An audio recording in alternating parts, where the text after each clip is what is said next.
Tšau, mina taas siin ja täna me teeme jälle küpsise kausikooki, aga gluteenivaba versiooni, sest et minu kaaslane ei saa süüa gluteeni. Ütlen kohe ära, et küpsistega oli jälle raskusi, kuna nad ei ole vajalik õige kujuga, aga ma leidsin mõned küpsised ja proovime nendest siis midagi kokku teha. Näete, juuksed lähevad kinni, kui teemegi teistele süüa igaks juhuks.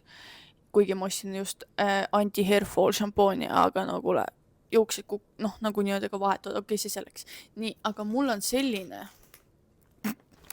loomakujuga küpsised ja te kindlasti arvate, et midagi ei saa teha sellest, aga mina usun, et saab. Sellised küpsised me just ühte maitsesime ja see oli mega hea, siin on see šokolaadi nii-öelda alumine ots.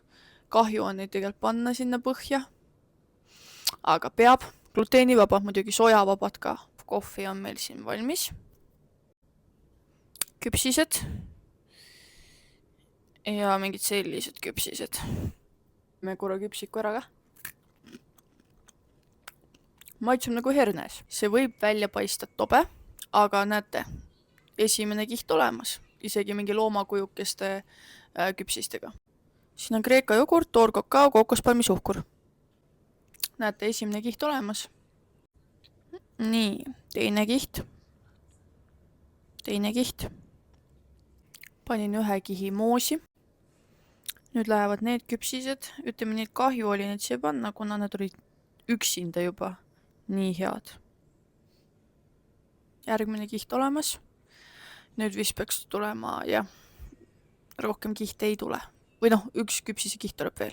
Ma purustasin siia veel peale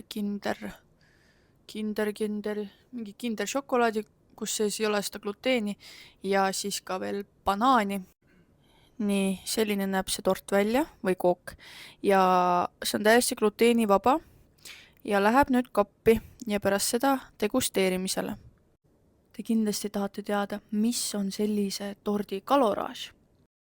Terves selles gluteenivabas küpsise koogis on 2003 kalorit. Ma oma kaaslasele tegin meelega selle nagu kaloririkkamas, sest et tema peab sööma neid. Aga jah, ehk siis terve see karbitäis 2003, mis on palju, võib-olla saate palkimiseks kasutada seda. Aga muidu ta on väga maitsev kindlasti.